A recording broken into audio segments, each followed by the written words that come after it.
नमस्कार फ्रेंड्स, मैं हूं डॉक्टर गौरव और आज हम लोग इंटरनेशनल योगा डे के अवसर पे कुछ उन प्राणायाम और योग आसन के बारे में आपको बताएंगे, आपके साथ करेंगे जिनसे तनाव और अवसाद को कम करने में मदद मिलती है। तो सबसे पहले आइए हम लोग करते हैं पद्मासन।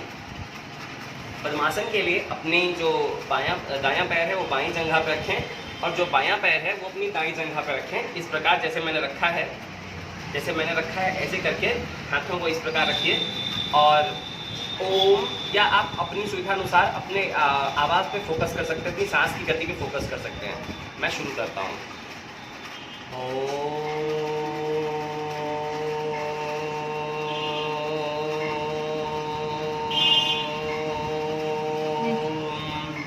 Jangan dicek di sini.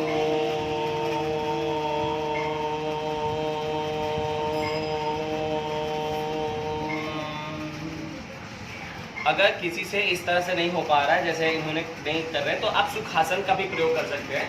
सुखासन जैसे सामान्य रूप से हम जो पालथी मारते हैं, इस प्रकार से भी आप बैठ सकते हैं। इसको सुखासन बोलते हैं और इसी प्रक्रिया को आप इसमें दोहराएं।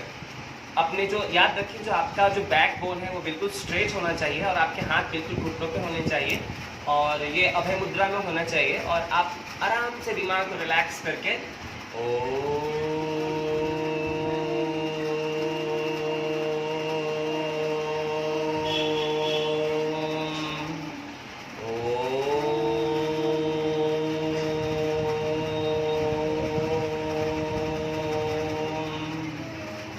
दूसरा जो आसन है सुखासन पद्मासन के अलावा वो है भ्रामरी।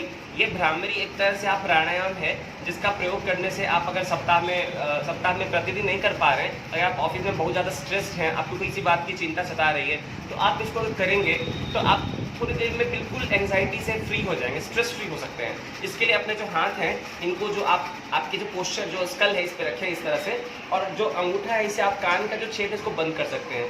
आप इस तरह से रख सकते हैं अंगूठे को और बाकी जो फिंगर्स हैं उसका ये पोजीशन होगा। और इसमें आपको भ्रामरी में भौरा जैसे आवाज़ निकालता है इस टाइप से निकालना है ताकि आपका माइंड का जो स्कल बिल्कुल है वाइब्रेट करे अंदर से और आपका सारा फोकस एंजाइटी आपके दिमाग से निकल जाए। आइए देखते हैं कैसे करते हैं।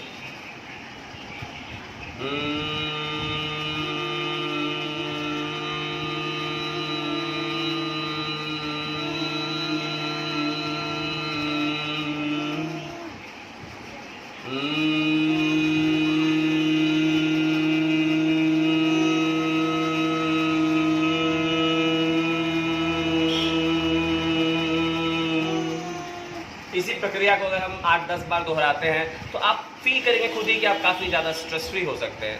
भ्रामरी के अलावा एक और पोजीशन है, एक और प्राणायाम है अनुलोम विलोम। यानी एक नासिका से सांस लेना और दूसरी नासिका से सांस छोड़ना, और ध्यान रहे कि जितना समय हम सांस लेने में लगा रहे हैं बिल्कुल उतना ही समय धीरे धीरे आराम से अपनी सांस के लय को बरकरार रख के धीरे धीरे सांसों पे फोकस कर सकते हैं। उदाहरण के तौर पे शुरू में आप अपने अंगूठे का यूज़ कर सकते हैं और अगर आप प्रैक्टिस कर चुके हो तो आपको ये हैबिट हो जाएगी, बट अंगूठे का प्रयोग कर सकते हैं आप। जैसे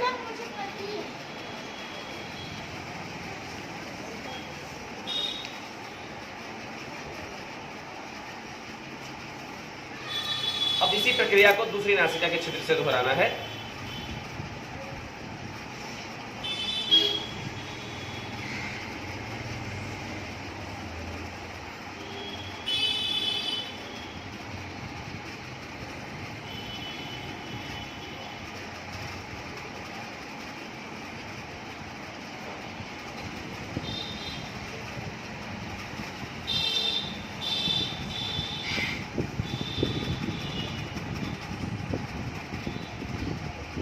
इसके अलावा आप कपालभाति भी कर सकते हैं। कपालभाति के लिए आपको बिल्कुल सुखासन में बैठना होगा और आपको मुंह को बंद रखना है और आपको अपने जो पेट से सांस को बाहर फेंकना है। यानी हमारे सांस का 2 प्रोसेस होता है, इंस्पिरेशन और एक्सपिरेशन।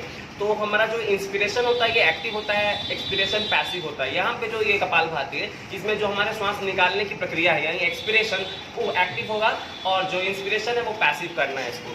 फॉर एग्जाम्पल आप देख सकते हैं, ईशा जी हमारे पास आ जाइए। आप देख सकते हैं शिवांशी आ जाएगी, please sit down and practice the yoga. तो मैं शुरू कर रहा हूँ, है ना।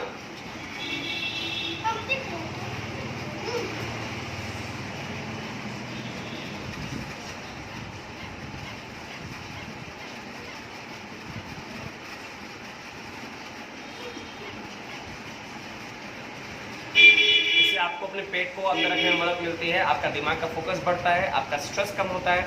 और 2-4 आसन हैं जो कि आप कर सकते हैं, जैसे कि सूर्य नमस्कार। सूर्य नमस्कार करना चाहेंगे आप? चलिए मैं आपको सूर्य नमस्कार दिखाता हूँ। सूर्य नमस्कार जो बहुत अच्छा आसन है, इसमें काफी सारे आसन मिले हुए हैं। तो शिवांशी आप इधर आ जाइए, प्लीज आप इधर रहिए। सबसे पहले अपने हाथ को ऐसे उठाएं, फिर हाथ को इस तरह से नीचे लाएं, एक पांव पीछे, दूसरा पांव भी पीछे। अब प्रणाम करने की मुद्रा में आना है। अब आपको इस तरह आना है ऐसे।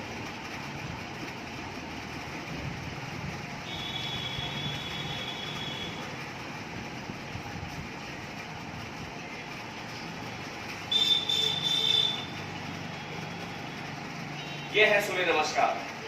मैं आशा करता हूं कि इंटरनेशनल योगा डे पे मैंने कुछ आसन जो आपको बताए हैं और जो प्राणायाम आपको बताए हैं, इनसे आप अगर रेगुलर प्रैक्टिस करें नियमित रूप से, तो काफ़ी हद तक आपकी जो तनाव है, आपका जो एंजाइटी है, आपका जो स्ट्रेस है, डिप्रेशन है, वो काफ़ी कम हो जाएगा।